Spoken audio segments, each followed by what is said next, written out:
Halo, apakah suara saya terdengar dengan jelas? Sudah terdengar dengan jelas, Bu. Alhamdulillah kalau begitu. Assalamualaikum Elva. Waalaikumsalam, Bu. Wah, udah lama ya kita nggak berjumpa. Bagaimana kabar Elva hari ini? Alhamdulillah, saya sekarang sehat, Bu. Bagaimana dengan Ibu? Alhamdulillah, saya juga sehat. Oh ya, saya dengar-dengar sekitar 1 bulan lalu, kamu tuh katanya masuk rumah sakit ya? Maaf ya, ibu belum sempat menjenguk. Iya, Bu, nggak apa-apa. Toh saya di rumah sakit juga cuma 3 hari. Dan nggak boleh dijenguk juga. Oh gitu. Kalau boleh tahu, Elva sakit apa ya kok sampai opname? Katanya Pak Dokter kemarin gejala tipes, Bu. Waduh, gejala tipes ya. Saya surut sedih ya mendengarnya. Pasti rasanya sakit ya. Saya pernah sakit tipes itu 1 minggu. Isinya itu mual, muntah, panas, campur-campur gitu rasanya. Hmm. Iya, Bu, bener banget. Awalnya itu juga gitu. Nah, entah kenapa pas bangun tidur itu rasanya badan itu nggak bisa gerak gitu loh, Bu. Makan itu rasanya pahit, terus muntah itu sehari bisa sampai 3 kali dan badan saya itu panasnya sampai 39, ya ampun, ya Allah. Akhirnya mama saya itu bawa saya ke bidan. Nah, di dekat rumah biar cepat dapat obat gitu, Bu. Tapi setelah 3 hari panas saya itu juga nggak turun. Akhirnya itu saya dibawa ke puskesmas dan langsung dirujuk ke rumah sakit gitu. Oh, untung segera dapat obat ya kamu ya. Karena tipes itu bisa bahaya loh, setahu saya. Kata dokter juga waktu itu tuh biasanya tipes itu terjadi karena kita terlalu forsir tenaga kita sendiri.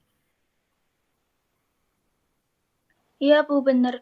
Emang waktu itu saya tuh lagi happy banget, nggak pernah sarapan, makan itu selalu telat, terus saya tuh mesti begadang, tidur itu cuma 3 sampai 4 jam dalam sehari. Belum lagi ngajar terus kuliah, nggak sempet istirahat sama sekali, Bu. Nah, kan sekarang baru tahu akibatnya ya, malah jadi menghambat aktivitas dan tugas kamu toh? Iya, Bu, pas sakit itu juga tugas-tugas saya itu jadi keteteran sama harus istirahat total kan. Nah, pas masih sehat, nggak pernah mikir bakalan sakit. Sekarang saya kapok, nggak lagi-lagi kayak gitu. Alhamdulillah deh kalau kamu bisa ambil hikmah dari kejadian itu. Semoga nggak lagi-lagi sakit kayak gitu ya. Oh iya, sehubungan dengan meet kita kali ini, katanya ada hal yang mau kamu bicarakan sama ibu ya? Iya, Bu, bener. Masalah apa itu, Alfa? Apakah sesuatu hal yang mendesak dan perlu kita bicarakan? Menurut saya mendesak banget sih, Bu. Dan saya itu butuh agar cepat selesai. Wah, kayaknya suatu hal yang serius nih ya. Iya, Bu. Oke, karena kali ini kita akan melakukan konseling, maka saya akan menjelaskan beberapa hal yang perlu kita sepakati bersama ya. Apa itu, Bu? Nah, jadi gini Elva, dalam proses konseling ini kita memiliki batasan waktu yang harus disepakati bersama, yaitu antara 30 sampai 45 menit. Karena keterbatasan waktu itu, maka saya minta dengan sangat kerjasama Elva untuk menceritakan permasalahan yang kamu alami secara terbuka tanpa ada yang ditutup-tutupi. Saya menjamin kerahasiaan dari cerita yang kamu sampaikan. Saya juga berharap kamu bisa dengan setulus hati dan berkomitmen dalam menyusun keputusan-keputusan yang akan kita ambil nantinya sebagai langkah penyelesaian masalah yang kamu alami. Nah, saya di sini sebagai konselor akan bertugas membantu kamu menyadari permasalahan yang kamu alami, mencapai kesadaran diri kamu, dan membantu kamu keluar dari permasalahan yang kamu alami. Nah, meskipun begitu, keberhasilan proses konseling ini bergantung pada dirimu sendiri. kemauan dan keputusan yang kamu ambil, kamu buat, akan menentukan hasil dari proses konseling kita. Jadi, kamu tidak bisa bergantung kepada saya. Gitu ya, Elva? Apakah kamu setuju? Iya, Bu, saya setuju. Oke, kalau gitu silakan kamu ceritakan masalah yang kamu alami. Oke, jadi gini Bu, saya itu kewalahan dengan jadwal kegiatan saya. Sekarang itu saya mengikuti 2 kegiatan sekaligus, yaitu kegiatan perkuliahan dan kegiatan kampus mengajar. Nah, ketika kegiatan kampus mengajar ini kan di luar kegiatan perkuliahan itu sendiri. Setiap hari itu saya ngajar mulai jam 7 sampai jam 12 di sekolahnya itu jenjangnya SD. Tapi saya juga harus mengikuti kegiatan perkuliahan secara online. Kadang-kadang itu saya sampai harus ngajar sambil kuliah gitu, Bu. Nah, setiap Oke. hari saya itu hanya tidur 3 sampai 4 jam dalam sehari. Saya itu capek, Bu, sampai-sampai beberapa kali itu saya telat dalam mengumpulkan tugas karena saya ya terlalu lelah tadi. Nah, kadang itu juga lupa dan kadang itu memang nggak sempet gitu loh, Bu. Saya itu takut nanti itu tidak lulus di mata kuliah, tapi saya juga tidak bisa meninggalkan kegiatan kampus mengajar saya ini, Bu. Ini juga alasan kenapa saya bisa sampai opname di rumah sakit kemarin. Oh, begitu. Ibu paham betul ya dengan apa yang kamu alami saat ini. Pasti sulit bagi kamu untuk menyusun prioritas kegiatan mana dulu nih yang harus dikerjakan ya. Karena terlalu banyak hal yang harus dilakukan gitu ya. Iya benar, benar banget Bu, ya Allah. Kadang saya itu jadi ngawang gitu Bu, maksudnya kayak nggak harus tahu ngapain dulu dan berakhir nggak ngerjain apapun. Oke, dari permasalahan kamu ini, kira-kira yang sudah kamu sampaikan tadi, apa penyebabnya? Apa yang menyebabkan kamu sampai tidur cuman 3 jam sehari, telat ngumpulin tugas, dan lain sebagainya? Kalau dilihat selama ini saya itu karena sering kebingungan harus ngerjain apa dulu dan berakhir nggak ngerjain apapun. Kadang itu kalau udah bingung, saya itu malah main gadget Bu. Atau malah nggak, saya itu main sama teman-teman. Kadang dimintai tolong temen, disuruh tetangga, disuruh orang tua gitu. Jadinya waktu saya itu habis untuk hal-hal yang kayak gitu, bukannya malah untuk ngerjain tugas. Oke, dari cerita kamu tadi bisa Ibu simpulkan ya bahwa permasalahan yang kamu alami adalah kesulitan mengatur waktu atau dalam kata lain manajemen waktu yang buruk. Begitu ya, Elva? Iya, Bu. Nah, dari sini Ibu mau tanya nih, apa yang kamu inginkan? Misalnya perubahan seperti apa yang kamu inginkan terjadi dalam hidupmu? Saya itu pengen bisa tidur normal dan semua itu berjalan lancar, nggak lagi disuruh-suruh, gitu, Bu. Oke, itu dalam hidup ya. Kalau dalam dirimu sendiri, kepribadianmu, bagaimana? Apa yang ingin kamu rubah dari dirimu saat ini? Kalau dalam diri saya itu pengen bisa lebih mengontrol diri dan bisa lebih bijak dalam membagi waktunya, Bu.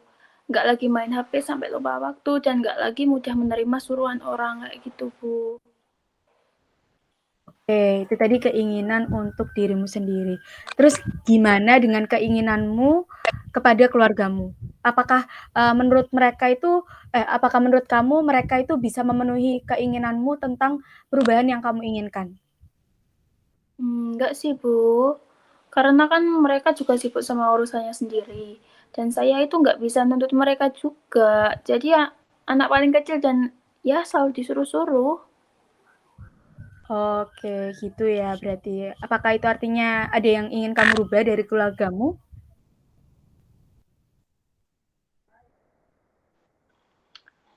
Saya tuh pengen orang tua saya itu lebih mengerti kondisi saya gitu, Bu. Saya tuh pengen orang tua, kakak itu nggak terus-terusan nyuruh saya, karena saya pun juga punya kepentingan yang harus saya kerjakan gitu. Oke, Ibu paham betul dengan posisi kamu saat ini, apa yang kamu rasakan, kegelisahan kamu. Nah, selain keluarga, tadi kamu sempat menyebutkan sosok teman ya, yang sering ngajak main. Apakah temanmu saat ini sudah sesuai dengan kriteria teman yang kamu inginkan? Beberapa iya, beberapa itu enggak. Soalnya ada beberapa anak yang sefrekuensi sama saya, Bu. Ada yang enggak, saya suka sering repotin saya atau bahkan ganggu aktivitas saya. Contohnya ya yang sering banget maksa untuk main dan maksa minta tolong kayak gitu, Bu. Oh, ada ya teman kayak gitu ya? Iya. Oke, kalau gitu teman seperti apa yang kamu inginkan? Temen yang nggak terus-terusan minta tolong dan ngerepotin karena saya itu kan orangnya nggak enakan, jadi suka nurutin maunya orang gitu, Bu. Jadi saya itu pengen punya temen yang bisa tahu kalau saya itu lagi sibuk dan nggak bisa diganggu, jadinya itu kalau gitu kan sama-sama enak gitu, Bu. Oke, um, kita sudah dapat gambaran keinginan kamu ya, mulai dari keinginan untuk diri sendiri, orang tua, teman. Nah, harapan seperti apa yang ingin kamu capai dalam proses konseling kita kali ini? Saya pengennya bisa bantu uh, ibu itu bisa bantu nyari jalan keluar dari masalah saya. Dan saya itu pengen membagi waktu dengan bijak, Bu. Apakah kamu benar-benar ingin berubah? Tentu saja, Bu. Saya pengen berubah jadi lebih baik.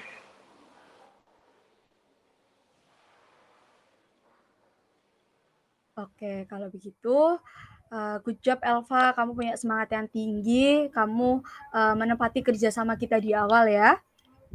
Nah, sekarang Ibu mau tanya, berdasarkan cerita yang sudah kamu sampaikan di awal tadi, apa saja yang kamu lakukan hingga menyebabkan kamu kesulitan membagi waktu?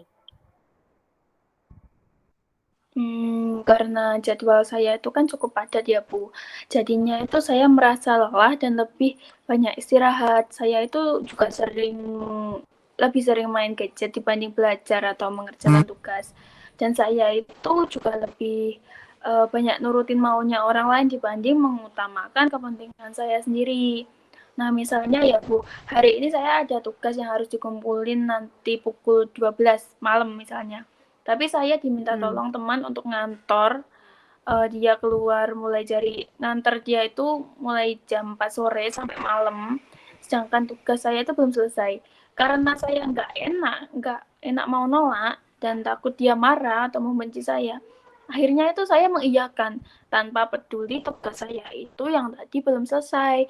Atau juga sering banget itu teman saya minjem laptop gitu, Bu, buat ngerjain tugasnya. Dia itu tahu padahal saya itu belum mengerjakan tugas. Jadinya saya yang ngalah gitu, Bu. Oh wow, ternyata kamu bisa dibilang tipikal orang people pleaser ya. Iya, Bu. Saya tuh sering dengar orang saya tuh people pleaser, tapi saya rasa nggak ada orang yang salah kan itu berbuat baik. Tapi saya itu ngerasa kalau ini tuh nggak benar. Harusnya itu aku itu bisa nolak kalau emang permintaan orang lain nggak begitu mendesak. Misal harus ke rumah sakit kecelakaan atau gimana gitu. Nah, alhamdulillah kamu bisa menyadari hal itu ya. Keren loh kamu cepat menangkap sesuatu hal dengan baik gitu ya. Jangan muji gitu lah, Bu, malu. Kenapa harus malu? Kan itu sesuatu hal yang baik. Iya juga sih, Bu, ya.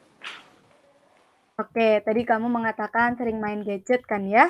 Kira-kira dalam satu hari tuh kamu bisa main gadget sampai berapa jam sih emangnya? Waduh, nggak ngitung saya, Bu. Tapi kebanyakan itu mulai setelah maghrib sampai kisaran jam 2 atau 3 pagi gitu, Bu. Wah, parah juga ya. Ternyata lebih dari 6 jam loh kalau dihitung-hitung. Iya, Bu, saya itu susah lepas dari gadget. Oke, kalau masalah gadget ini benar-benar butuh kontrol diri dari kamu sendiri ya. Oke, nanti kita cari penyelesaian masalah kamu ini bersama-sama ya. Ya, Nah, Bu. sebetulnya apa yang mendasari pilihan kamu bermain gadget dengan jangka waktu yang cukup tidak wajar itu? Apa ya, Bu? Nggak ada sih. Dasarnya sih karena ya saya tuh suka kayak ngeliatin sosmed gitu loh, Bu. Baca-baca Mm-mm. artikel di beritanya lagi booming.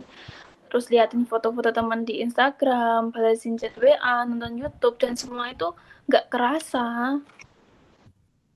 Oke, dari penjelasan yang kamu berikan, menurut kamu, apakah perilakumu itu memberikan manfaat dalam hidupmu saat ini? Nggak sama sekali, malah ngasih masalah, Bu. Menimbulkan masalah ya? Oke, apakah perilakumu itu sesuai dengan keinginan yang kamu sebutkan sebelumnya? Nggak juga sih, Bu. Oke, itu artinya perilakumu perlu untuk dirubah. Betul begitu, bukan? Iya, Bu. Oke, Ibu paham betul dengan apa yang kamu rasakan. Kita juga sudah tahu dampak dari perilaku kamu itu tadi ya. Nah, sekarang tindakan apa yang akan kamu lakukan untuk mengubah perilaku burukmu saat ini? Sebentar.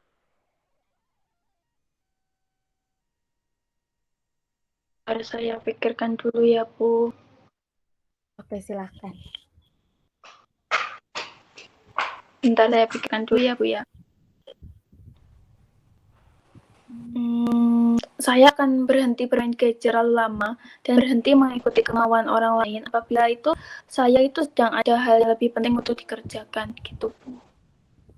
Oke, itu masih umum ya. Kita buat lebih spesifik lagi agar bisa kita ukur dan kita tinjau ketercapaiannya. Kira-kira berapa lama kamu akan membatasi diri kamu bermain gadget? 4 jam? Good, langkah yang bagus. Kita mulai dari 4 jam dalam satu hari, gitu ya Elva? Ya, Bu. Oke, lalu bagaimana dengan kebiasaanmu menerima permintaan orang lain? Sedangkan hal-hal yang perlu kamu kerjakan itu belum selesai. Bagaimana kamu akan membatasi hal itu? Saya akan menolaknya dengan halus. Contohnya seperti apa? Misalnya, hari ini saya ada deadline tugas, tapi saya itu belum selesai dan ada teman yang minta tolong suruh anterin ke Indomaret, misalnya buat belanja gitu. Saya akan bilang, setelah tugasku selesai ya, nanti aku antar kamu. Atau kalau ada teman yang minjam laptop, padahal tugas saya itu juga belum selesai, saya nggak punya waktu lagi untuk bilang kayak, maaf ya, aku benar-benar nggak bisa minjemin kali ini karena aku juga ada yang harus dikerjain. Mungkin kamu itu bisa pinjam yang lain, kayak gitu, Bu. Oke, saya benar-benar kagum sih sama kamu. Kamu bisa menyusun sebuah langkah yang baik dan juga pada poin yang terakhir tadi, kamu tidak perlu berpikir orang lain akan sakit hati ya. Dari contoh yang kamu sebutkan tadi, saya yakin banget dengan pengucapan yang halus dan juga pemberian pengertian ke orang itu, saya yakin orang lain tuh akan mengerti kondisi dan situasi yang kamu alami. Gitu, Elva. Semoga saja ya, Bu. Ya, semoga saja ya. Kira-kira apa yang kamu harapkan bisa berubah dalam hidupmu jika kamu melakukan tindakan yang sudah kamu sebutkan tadi? Saya harap saya itu bisa mengatur waktu lebih baik. Tidak lagi terlambat dalam mengumpulkan tugas, bisa membagi waktu antara beraktivitas dan beristirahat, kayak gitu, Bu. Alhamdulillah, harapan yang sangat bagus dan saya pun percaya harapan itu pasti akan terrealisasi. Asalkan kamu benar-benar melakukan apa yang kamu sebutkan tadi dan berkomitmen akan hal itu ya. Saya juga yakin kamu tuh pasti bisa mengatur waktu dengan baik. Wah, saya jadi semangat kalau Ibu percaya gini. Iya, harus semangat dong.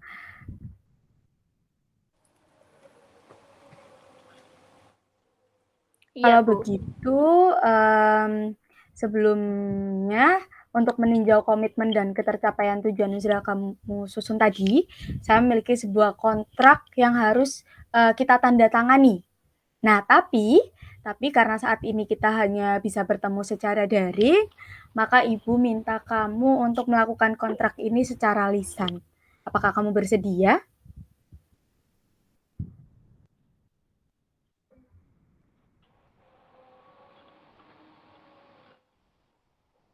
Iya, Bu. Baiklah, kalau gitu ulangi apa yang Ibu ucapkan ya. Iya, Bu. Siap ya, Alfa? Saya, Elva Khairun Nikmah, dengan ini menyatakan akan melaksanakan seluruh rencana tindakan perubahan yang sudah saya susun. Saya, Eva Koirunima, dengan ini menyatakan akan melaksanakan seluruh rencana tindakan perubahan yang sudah saya susun. Saya tidak akan bermain gadget lebih dari 4 jam dalam satu hari. Saya tidak akan bermain gadget lebih dari 4 jam dalam satu hari. Saya akan bersikap tegas terhadap diri saya dan orang lain. Saya akan bersikap tegas terhadap diri saya dan orang lain. Saya yakin saya bisa merubah hidup saya menjadi lebih baik. Saya yakin saya bisa merubah hidup saya menjadi lebih baik. Alhamdulillah. Terima kasih Alfa sudah bersedia untuk berjanji dan mengikuti kontrak yang sudah kita buat bersama. Dalam hal ini artinya kamu berjanji untuk dirimu sendiri. Gitu ya? Iya, Bu. Nah, tadi kita juga sudah membicarakan tentang rencana kegiatan. Kira-kira nih, hambatan apa sih yang akan terjadi ketika kamu melakukan rencana tindakan itu? Mungkin hambatan dari luar ya, Bu. Karena kan saya nggak bisa mengkondisikan hal-hal di luar kendali saya, kayak gitu. Oke, tapi apakah kamu punya cara untuk mengatasi hal itu? Saya akan melakukan yang terbaik dengan berbagai pertimbangan dan fokus pada tujuan yang sudah saya buat. Alhamdulillah, bagus sekali. Kamu sudah bisa menyusun rencana, berkomitmen, bahkan menyiapkan cara-cara baru untuk menghadapi hambatan yang akan terjadi nanti ya. Kalaupun nantinya tindakan-tindakan itu gagal, atau kamu tidak berhasil melakukan itu, atau bahkan tindakan itu tidak berhasil membuat kamu memiliki manajemen waktu yang lebih baik, maka tidak apa-apa. Ya, kamu jangan kecewa, jangan rendah diri, karena kita bisa mencari alternatif lain untuk memperbaiki manajemen waktumu itu. Ya, Elva? Ya, Bu. Baiklah, kamu sudah mencapai pemahaman diri, sudah bisa menyusun rencana, berkomitmen mencapai tujuan. Sekarang kita sudah berada di penghujung waktu konseling. Apakah masih ada yang perlu dibicarakan lagi? Enggak, Bu. Oke, kalau begitu sesi konseling kita pada hari ini bisa kita akhiri sampai di sini ya. Ya, Bu. Terima kasih banyak ya, Bu, sudah meluangkan waktu untuk saya. Sama-sama. Oh iya, untuk pertemuan selanjutnya kira-kira kita rencanakan kapan ya? 2 minggu lagi. Oke, 2 minggu lagi. Kalau begitu, konseling kita kali ini bisa diakhiri. Kita berjumpa 2 minggu lagi. Selamat pagi, Elva. Baik, Bu. Selamat pagi, Bu. Saya izin keluar dulu ya, Bu, dari meet ini. Iya, silahkan.